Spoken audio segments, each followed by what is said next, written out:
জেলা মানুষেরা, নবাবের জেলা মানুষেরা, আল্লাহ পাক আমাদেরকে এই জমিনে পাঠিয়েছে বড় কষ্ট করে। আল্লাহ পাক আমাকে আপনাকে পরীক্ষা নিবার জন্য এই জমিনে পাঠিয়েছে। মালদাদের জন্য হজ করাকে আল্লাহ ফরজ করেছে।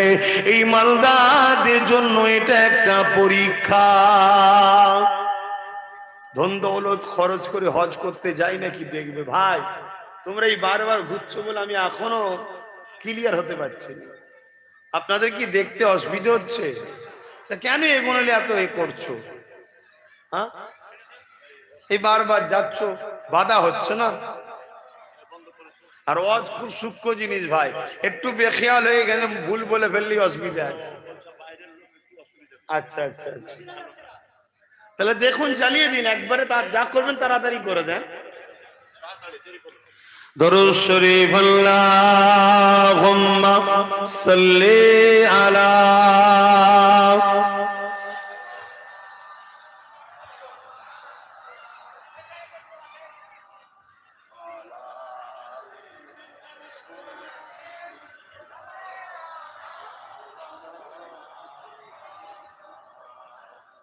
যাদের হৃদয়ে আছে আল্লাহর ভয়, তারা কবু নবী ভুলে যায় না। আল্লাহর প্রেম ছাড়া এই দুনিয়ায় কারো কাছে কোনো কিছু চাই না। যাদের হৃদয়ে আছে আল্লাহর ভয়, তারা কবু নবী ভুলে যায় না। আল্লাহ প্রেম ছাড়া এই দুনিয়ায় কারো কাছে কোনো কিছু চাই না। রাতের আধার যারা সেজদাতে রয়, দু চোখের আঁসুতে নদী যেন বয়। রাতের আধারে যারা সেজদাতে রয়, দু চোখের আঁসুতে নদী যেন বয়। ছলনারা জানি যত আসো, ছলনারা জানি যত আসো, পিছনে ফিরো তাকায় না। যাদের হৃদয়ে আছে আল্লাহর ভয়, তারা কবু নবী ভুলে যায় না। আল্লাহর প্রেম ছাড়া এই দুনিয়ায় কারো কাছে কোনো কিছু চাই না। আল্লাহুম্মা সাল্লি আলা মাওলানা মুহাম্মদ ওয়া আলা আলিহি।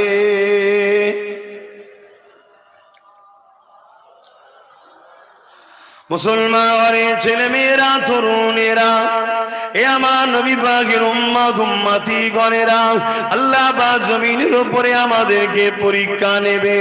এই পরীক্ষাতে যদি আমরা আল্লাহর ভালোবাসায় সবরের সঙ্গে ধৈর্যের সঙ্গে কামিয়াবি হতে পারি, তবে আখিরাত আল্লাহ আমাদের জন্য নাজাত দেবে। এই যুবকেরা এই জিলহজ মাসে হযরতে নবী ইব্রাহিম আলাইহিস সালামকে আল্লাহ পাক পাঠিয়ে পরীক্ষা নিয়েছিলেন। তাই এই মাসে অনেক গুরুত্ব রয়েছে, এই মাসের অনেক সম্মান রয়েছে। ইব্রাহিম আলাইহিস সালাম ইরাকের বাবল শহরেতে জন্মগ্রহণ করেছিলেন। এই যুবকেরা, তরুণেরা, ওই সময় পৃথিবীর জমিনে একজন শাসক ছিল যার নাম হলো নমরুদ। সে বড় অত্যাচারী জালিম শাসক ছিল। সে মানুষকে নিজের দাস দাসী বানাতো, সে মানুষকে নিজের উপাসনা করাতো, সে মানুষকে মূর্তির পূজা জোর করে করাতো। এইভাবে জুলুম অত্যাচার করতে লেগেছে। আল্লাহ পাক তার হাত থেকে মানুষকে বাঁচাবার জন্য হযরত ইব্রাহিম খলিলুল্লাহকে জমিনে পাঠালে। ইব্রাহিম আলাইহিস সালাম আস্তে আস্তে বড় হতে লাগলে এই বড় হবার পরে তিনি এমন করে তাদেরকে বোঝাতে লাগলে, এ আমার এলাকার মানুষেরা নিজেদের হাতে তৈরি করে নিজেরা নিজেদের নকল খোদার উপাসনা করো কেন? এগুলো তো তোমরাই বানিয়েছো, এগুলো কখনো রব হতে পারে না। রব তো তিনি যিনি জমিন আসমানের একমাত্র মালিক, যিনি তোমাকে দুটো চোখ দিয়েছে, যিনি দুটো হাত দিয়েছে, দুটো পা দিয়েছে, যিনি তোমাকে নিঃশ্বাস এখনো টানতে দিয়েছে, কার্বন ডাইঅক্সাইড বার করার ক্ষমতা দিয়েছে, যিনি তোমাকে আমাকে আশরাফুল মখলুকাত করেছে, তিনি হলেন তামাম কায়নাতের একমাত্র মালিক, তিনি হলেন আল্লাহু আকবার। তিনি সব থেকে বড়, তিনি আল্লাহু আকবার, তিনি হলেন আল্লাহ। এই খবর অনেক বড় কথা ভাই, আমি মূল জায়গাটা বুঝাতে চাইছি। পুরো যদি শুরু থেকে ধরে ধরে বলতে যায় তাহলে কয়েক বছর কেটে যাবে হুজুরের জীবনী বলতে গেলে। ইব্রাহিম আলাইহিস সালামের এই খবর নমরুদের কাছে চলে গেছে। নমরুদের কাছে মেসেজ গেছে যে ইব্রাহিম আমাদের বিরোধী করে, আমরা যে খোদার উপাসনা করি সেই খোদাদের বিরোধী করে। ইব্রাহিম নবীকে ডাকা হয়েছে, জিজ্ঞেস করা হয়েছে, ইব্রাহিম নবী সব সাফ বলে দিয়েছে যে হ্যাঁ আপনি যা শুনেছেন সত্য শুনেছেন, আমি সেই রবকে আল্লাহ বলে মানি যিনি সূর্য পূব থেকে তোলে পশ্চিমে ডুবায়, যিনি মরা মানুষকে জিন্দা করে, জিন্দাকে মৃত্যু দেয়। জোরে বলুন সুবহানাল্লাহ। নমরুদ বলছে এটা তো আমিও করি, আমিও তো মানুষকে মারি আর আমিও যে মরা মানুষকে জিন্দা করি। কত বড় আহমক ছিল, কত বড় মূর্খ ছিল দেখুন। সবচেয়ে বড় কথা, আহমক মূর্খর থেকেও বড় ব্যাপার হলো আল্লাহ যাকে হিদায়েত দেয় না সে কখনো হিদায়েত হতে পারে না। শুকরিয়া আদায় করুন যে আল্লাহ আপনাদেরকে হিদায়েত দিয়েছে, বলুন আলহামদুলিল্লাহ। এ নওজোয়ান তরুণেরা, হযরত ইব্রাহিম আলাইহিস সালামের সামনে নমরুদ সঙ্গে সঙ্গে জেলখানা থেকে দুজন কয়েদিকে নিয়ে আসলো। তাদের মধ্যে থেকে একজনের কালকে ফাঁসি হবার কথা ছিল, আর একজনের জনকে আজাদ জামিন হয়ে যাবার ব্যাপার ছিল। নমরুদ এমন করে যার কালকে ফাঁসি হবার কথা ছিল তাকে আজাদ করে দিল।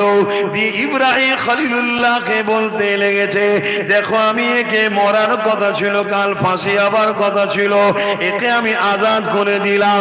আর এর কালকে ছেড়ে হাই পাবার জামিন হবার কথা ছিল, তাকে নমরুদ হত্যা করে দিল।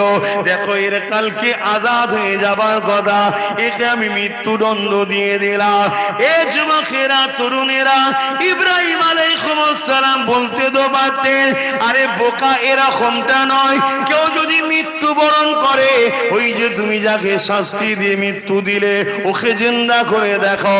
ইব্রাহিম নবী তর্কে গেল না, কেননা জানে যারা মূর্খ হয়, যারা জালিম হয়, তর্ক করলে তাদের সঙ্গে চলে না। তাই ইব্রাহিম নবী দ্বিতীয় কথা বলল, আল্লাহ তো তিনি যিনি পূব থেকে সূর্য তোলে পশ্চিমে অস্ত্র দেয়, তুমি যদি খোদা হও একবার পশ্চিম থেকে তুলে দেখাও, কেননা আমার আল্লাহ তিনি পশ্চিম থেকেও উঠাতে পারে।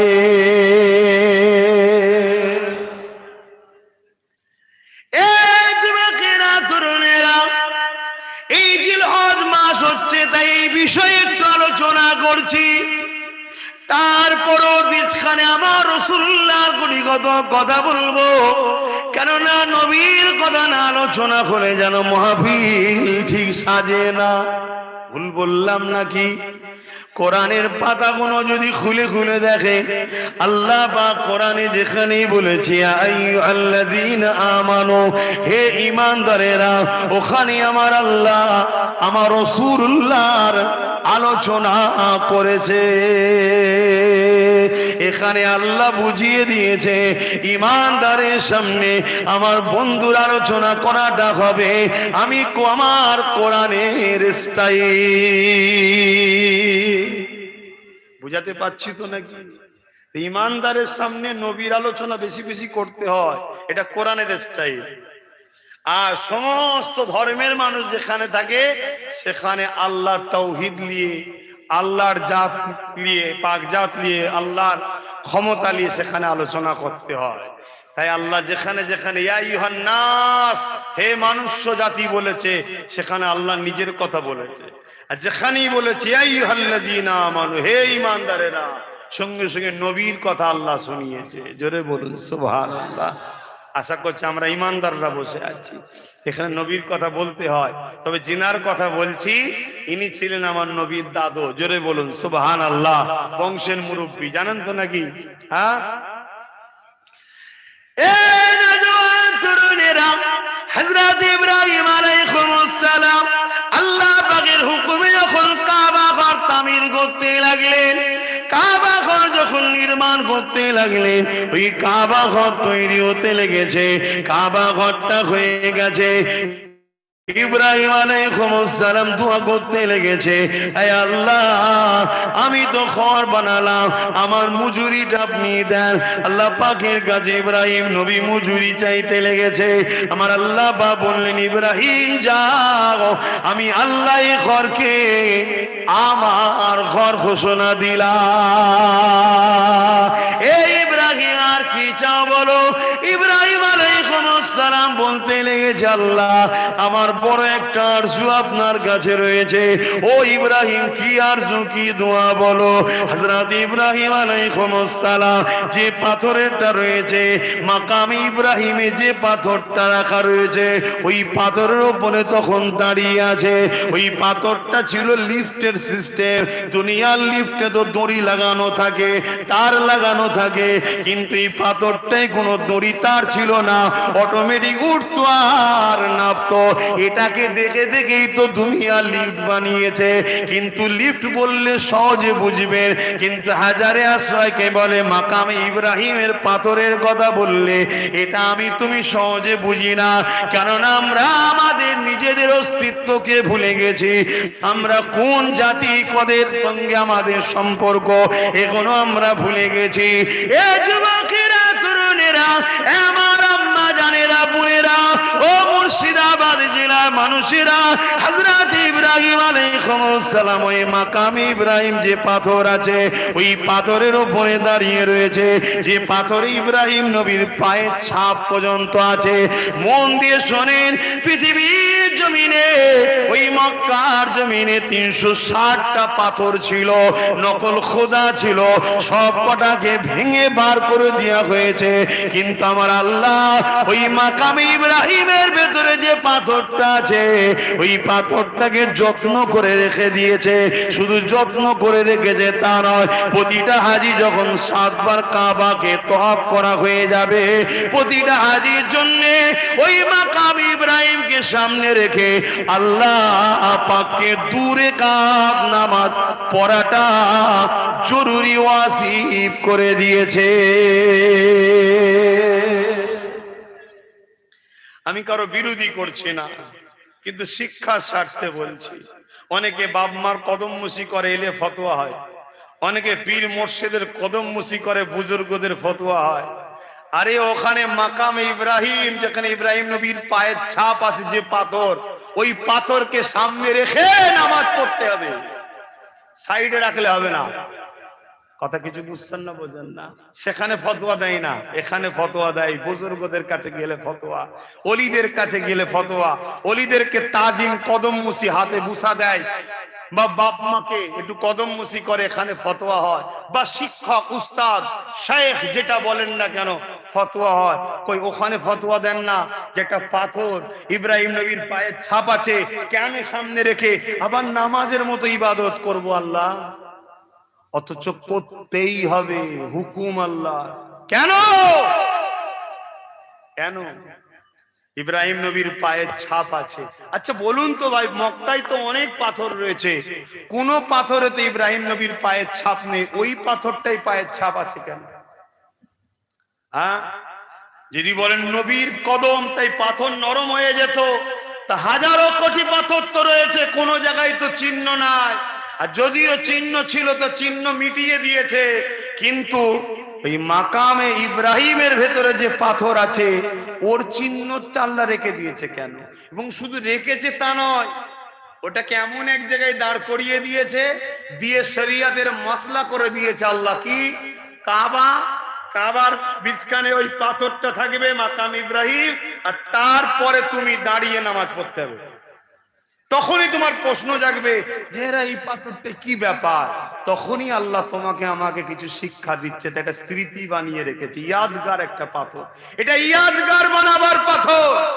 কিসের ইয়াদ? আয় ওটাই বুঝাতে চাইছি, শোনেন, ওটাই বুঝাতে চাইছি। আমার যুবকেরা, ফেসবুক ইউটিউবের বক্তার পিছনে ছুটবেন না। দুনিয়া বড় খতরনাক জায়গা, মনে রাখবেন। সবার লক্ষ্য ব্যাংকের দিকে নয়, তোমার পকেটের দিকেও নয়, তোমার ঘর বাড়ির দিকে নয়। বিশ্বর লক্ষ্য তোমার ইমানকে চুরি করার লক্ষ্য। কেন? যতদিন তোমার ইমান থাকবে ততদিন বদর হলে তুমি জিতবে। যতদিন তোমার ইমান থাকবে ততদিন কারবালা হলে তুমি জিতবে।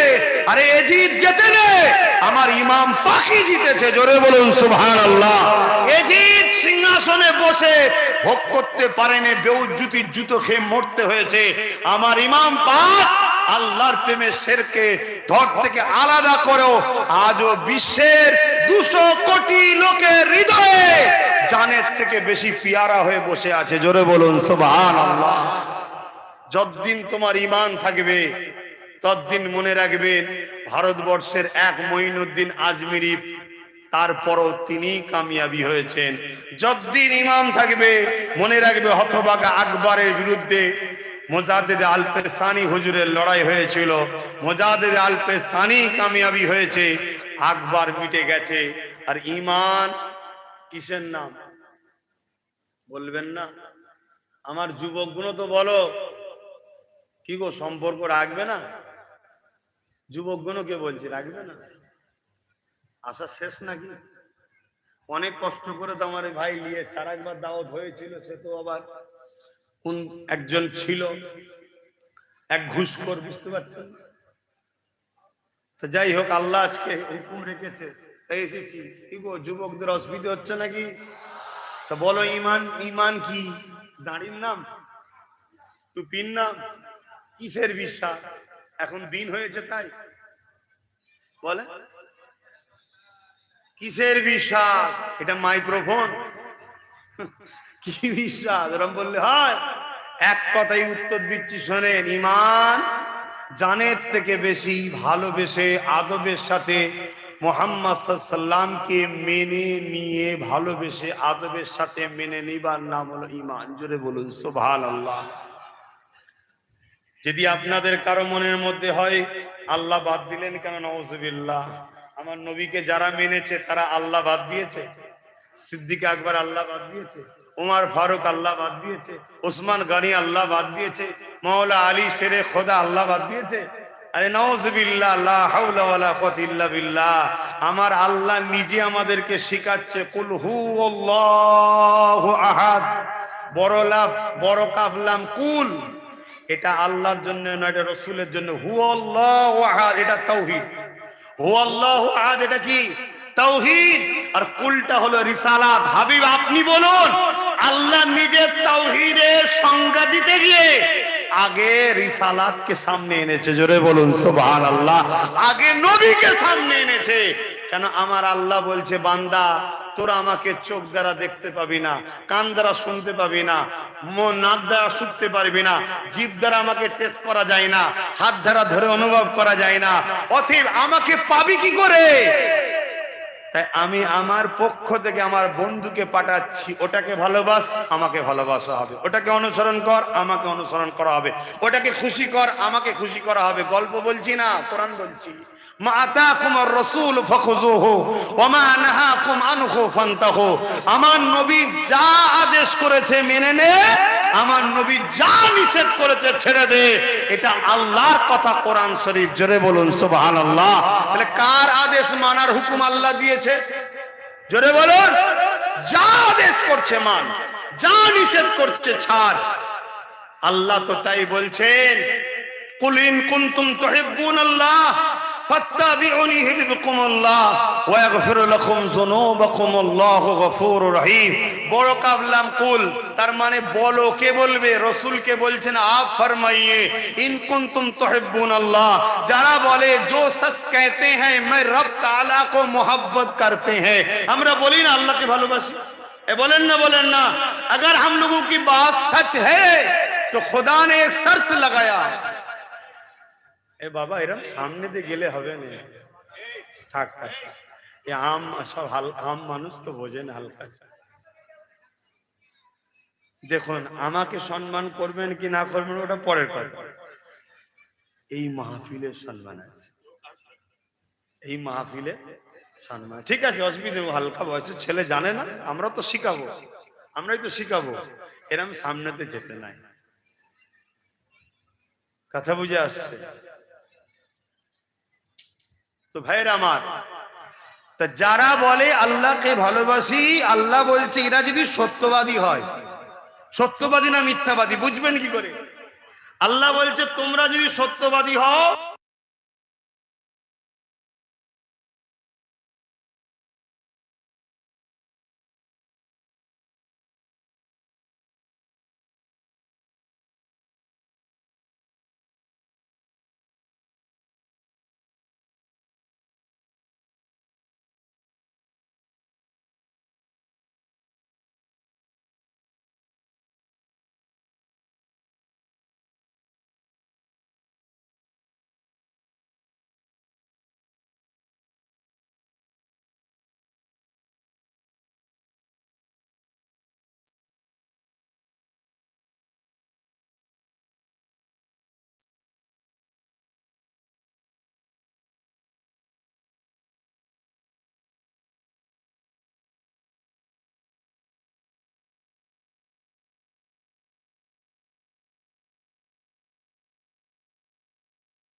কারো যদি সারা কেটে যায় 2-3 সেকেন্ড সময় পাতে পারে, আর যার যদি জান বেরিয়ে যায় কোন সেকেন্ড টেকেন্ড আর আছে? তা আল্লাহ নিজে সারাবের থেকে কাছে রয়েছে, আর রসুলকে জানের কাছে ঢুকিয়ে দিয়েছে। জোরে বলুন সুবহানাল্লাহ। আল্লাহ ঠেলে দিচ্ছে তো আমরা বার করে দিচ্ছি কেন? আর এটা আল্লাহ করেছে কেন? এটা আল্লাহর প্রেম, এটা আল্লাহর ভালোবাসা, এটা আল্লাহর মহব্বত। তাই আমি যে পাথরটার কথা বলছিলাম ওই বিষয়টা একটু আলোচনা করছি। আপনাদের অসুবিধা হচ্ছে না তো? নবীকে ভালোবাসো যুবকরা, নবীকে ভালোবাসো। আরে নবী পাককে ভালোবেসে দরুদ পড়ো। অভাব যদি হয় সমাধানের রাস্তা হলো বেশি বেশি দরুদ। বিমার যদি হয় সমাধানের রাস্তা হলো বেশি বেশি দরুদ। কোন মুসিবত রয়েছে সব রাস্তা বন্ধ হয়ে গেছে, নিরিবিলি নির্জুমে একা একটা ঘরের মধ্যে বসে যাও, আলো কোনো বন্ধ করে দিয়ে চোখের কোণা দিয়ে পানি ছড়িয়ে ছড়িয়ে দরুদ পড়া শুরু করো, দরুদ পড়া শুরু করো। তোমার সমস্ত রাস্তা যে বন্ধ হয়ে গেছে নবীর উপরে দরুদ পড়ার জন্য তোমার আল্লাহ এই নবীর প্রেম দেখে তোমার রাস্তাগুলোকে খুলে দেবে। এ যুবকেরা, তরুণেরা, ইব্রাহিম খলিলুল্লাহ ওই পাথরের স্মৃতিটা আল্লাহ রেখে দিয়েছে কেন? ওই পাথরের উপরে দাঁড়িয়ে ইব্রাহিম নবী বলেছিলেন, আমার আল্লাহ আমি আপনার কাছে একটা আরজু রাখি। আল্লাহ বলে, ইব্রাহিম কি চাও বলো? আমার ইব্রাহিম নবী বলেছেন, আল্লাহ আখিরি নবী, নূর নবী, দয়া নবী মুহাম্মদ সাল্লাল্লাহু আলাইহি ওয়াসাল্লাম তিনাকে আমার বংশে পাঠাবেন, অর্থাৎ আমি ইব্রাহিমকে তিনার দাদু হিসাবে বানান। আল্লাহ আল্লাহ পাক সেই নবীকে আমার নসলে পাঠান। আমার আল্লাহ জানতে চাইলে, এই ইব্রাহিম রে তুমি তো একজন নবী, আর একজন নবীর জন্য কেন দোয়া চাও? ইব্রাহিম নবী আবার বলেন, আল্লাহ আমার বড় দিলের তামান্না আমি আখেরি নবীর জন্য দাদু হতে পারি। এই যখন দোয়াটা নবীর জন্য চাইছে, অর্থাৎ নবীর মিলাদ করতে লেগেছে, নবীর আলোচনা করতে লেগেছে, নবী পাকের যখন আলোচনা করতে লেগেছে, মাওলুদ বানাতে লেগেছে, আমার আল্লাহ ওই সময় পাথরকে বলে, ওরে পাথর এই সময়টা, এই টাইমটা তোর সিনার মধ্যে তুই রক্ষিত করে এলে। আল্লাহ পাথরকে নরম বানিয়ে দিল। ইব্রাহিম নবীর পায়ের ছাপটা রয়ে গেল। কিয়ামত পর্যন্ত কোটি কোটি লোক হজ করতে যাবে, ওই পাথরকে সামনে রেখে আল্লাহকে সিজদা করবে। এ যুবকেরা, তরুণীরা, বাপেরা, এই পাথর এত সম্মান পেয়ে গেল কি জন্যে? কারণ ওই পাথরের উপরে দাঁড়িয়ে দাঁড়িয়ে ইব্রাহিম নবী আমার নবীর মিলাদ বানিয়েছিল। আরো জোরে বলুন সুবহান। যে পাথরটার উপরে দাঁড়িয়ে নবীর আলোচনা হয়, নবীকে চাওয়া হয়, নবীর মাওলুদের, মাওলুদ মানে কি? নবজাতক শিশুর জন্ম, কিন্তু নবীর ক্ষেত্রে জন্ম বলা যায় না, আগমন।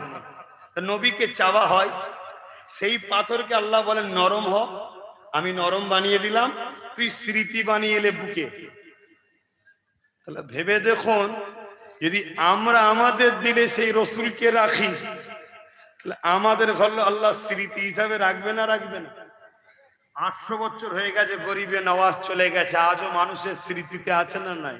কেন? গরিবে নওয়াজ নিজেকে রাসূলুল্লাহর গোলাম বানিয়েছে। তাই কথা কিছু বুঝলেন? হ্যাঁ। আর নবীর যারা গোলাম হয় তারা যত পুরাতন হয় তত দাম বাড়ে। সব জায়গায় বয়স হলে দাম কমে, সব ক্ষেত্রে। একমাত্র নবীর প্রেমিক ও নবীর গোলামদের বয়স যত বাড়ে দাম তত বাড়ে। জোরে বলুন সুবহানাল্লাহ।